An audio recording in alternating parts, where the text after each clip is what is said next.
Yo, what's up people? Before I get into the video today, I just want to let you know the channel is now officially on Twitter, so you can follow me over there at VenomECG for video and channel updates, and you can check out what I'm working on. I had high hopes for this game, I really did.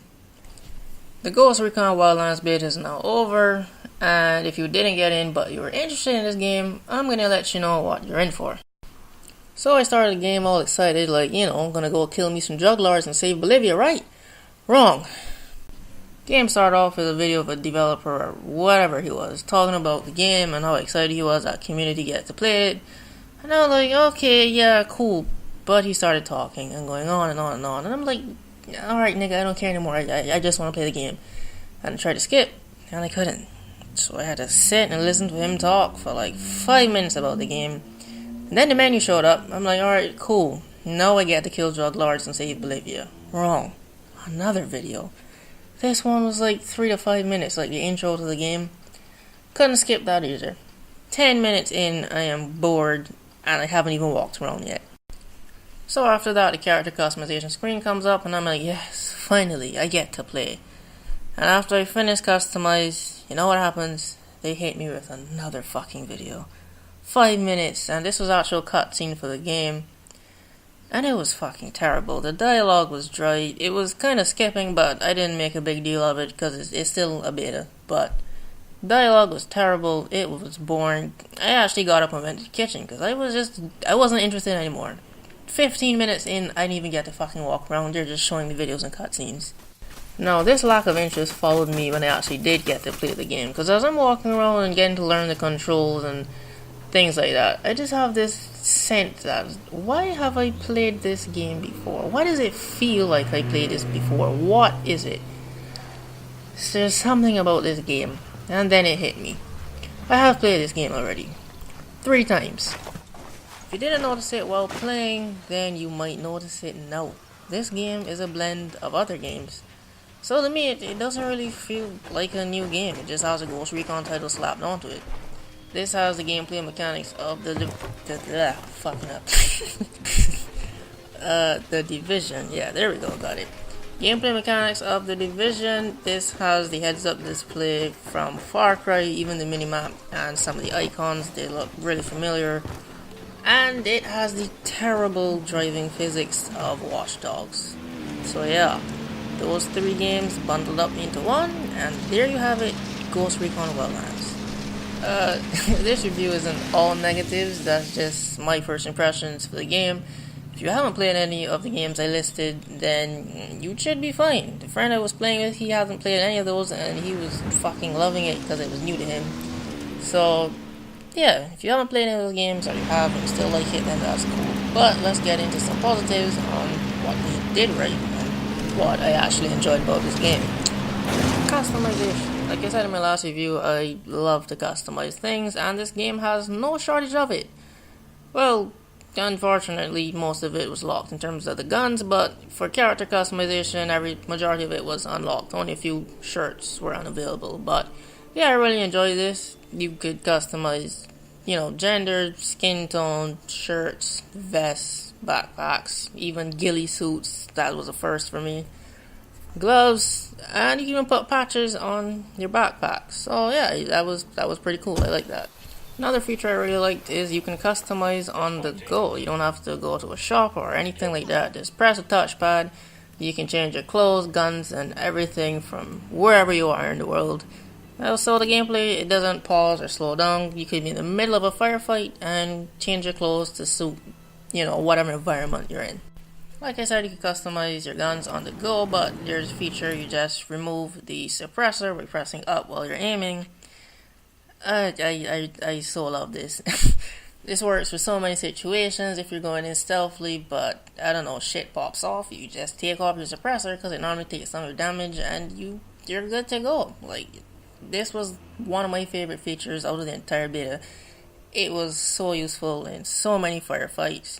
Like, if the Unidad police are, there are too much of them, put on your suppressor and start shooting and slowly falling back, and they will, lose your position and eventually stop looking for you. Really great feature. Now, when I said change your clothes to suit whatever environment you're in, I was not kidding. They really got the environment right for this game. It was great. I actually prefer the outdoorsy, like in the jungle and with the high grass. There's swamps, there's a desert area, and you can change your camo to suit all of these different environment types. And you actually do blend in. Like, the enemies, they don't see you if you're laying down. I'm not... No, I'm just kidding. I'm not sure if camo actually plays a role in whether enemies spot you faster or not. I didn't test that out. But, for the most part, you can dress for whatever environment you're in. And also the weather. The storms at night. Nighttime was my favorite part of this beta. Could not wait for nightfall. It looks fantastic. Especially with the storms, the rain falling heavily. There's lightning, there's thunder. It was fucking amazing. I was playing with a friend of mine, and we were going to steal a plane, and it was at night. Rain was falling, same thunderstorm and everything. And we had everyone spotted. We were in the bush laying down, had our camos on, suppressors on, and we just opened fire on everyone. They're running around, didn't know where the shots were coming from, and the lightning flashed, everyone was dead on the ground. We got up and stole the plane. Like, that really set the mood. Like, we were ghosts. They didn't know we were here. So, yeah, I really enjoyed that aspect of the game.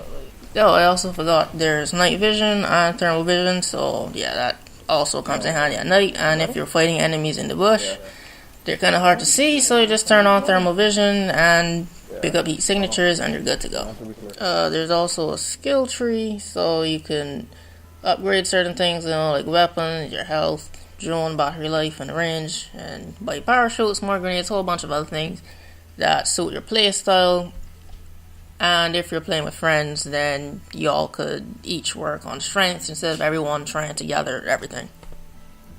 Now on to the stuff that I hated. Like I was telling you just now, I enjoyed certain aspects, but certain features are missing that just take away for the enjoyment of the game for me. Let's start with the most basic thing. There is no cover system in this game, which is the most annoying thing for me. There is no cover system. You have to run and push your analog against the wall or crouch next to whatever object, and that would, kind of you being in cover. I died a lot of times just due to lack of a cover system. Like, enemies open fire, you're just running looking for cover instead of hitting a button and snaps and there's wall. You have to manually go around to it and then push analog against it. And sometimes I hit analog by accident and I step out of cover and I die. Or sometimes I crouch and the guy doesn't go directly up underneath a car or whatever I was trying to hide behind, and I get shot in the head. Just stuff like that. I found that a bit annoying. I think a cover system would have done a better job. And speaking of cover, you also can't blind fire. I tried to do this many times and can't blind fire. If you're crouching behind a wall or anything and you press the trigger to shoot, the entire character stands up and shoots in whatever direction you're pointing at. And I also died because of that. I'm like, how do you leave out, just basic blind firing? But, you also can't blind fire. And lastly, you can't, dodge or roll. If you're caught out in the open, enemy shooting at you, you're pretty much fucked. You can't do anything, and it doesn't take that much shots to kill you, I might add. So, I also found that to be annoying. And next up, I would have to say, which is the biggest problem with me in this game, is transportation. How do you have an open world game if the transportation sucks? The driving physics they're terrible. You just tap gas slightly and the car will go from 0 to 100. It's not precise then. Even the turning, the car slides all over the place. It's not the best. In most games, I'm always the first guy in the car to drive. With this one, nah, not so much. Everyone else can drive besides me. I refuse to drive these cars. Another thing I found very annoying.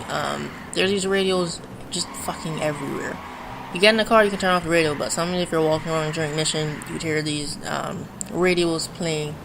They're all on the same station, these annoying guys talking. I started walking in missions trying to shoot radios, but it doesn't matter because there's another one playing somewhere nearby. You can't turn them off. Like, I would like that to be an option, just less radios.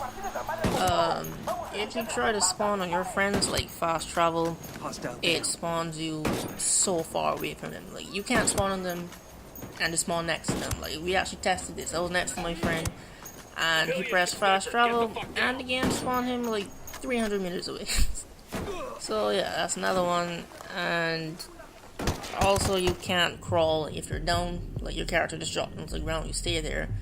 I said it's more of an inconvenience than a problem. Like, I guess you'd have to play more careful and just dying out in the open, because whoever you're playing with is gonna have to kill everyone else and then pick you up. But yeah, if you could like be able to still move your character if you're down, like just crawl to safety or behind a wall until they can get you, that'd be cool. And lastly, if you're in a shootout with the Unidad police and all of you die and you respawn, they respawn and still open fire on you. Like, you don't get a chance to run. So yeah, I just found that to be the last problem. But all that being said, this was still a beta, so all those dislikes I just listed could very well get patched when the full game drops. Well, they could. That doesn't mean they're gonna get patched, but you know, we'll wait and see. So, final thoughts. This doesn't feel like a new game to me, but there were still some aspects that I enjoyed, like playing with friends. Yeah, I can't see me playing this by myself. I would only play this game if my friends are playing it. That's it. So, will I buy this game at launch? No, I will not. Probably pick it up on sale, or maybe, you know, there's this point throughout the year where it's like a drought where no games are dropping and there's nothing to play, then that's when I'll pick this up. But yeah, that brings me to the end of my impressions and reviews of the Ghost Recon beta. If you enjoyed this video, you can leave a like, and if you got into the beta, you can leave a comment down below on your thoughts and if you plan to pick it up. But yeah guys, that's it for this video. Thanks for watching, and don't forget to subscribe. Later.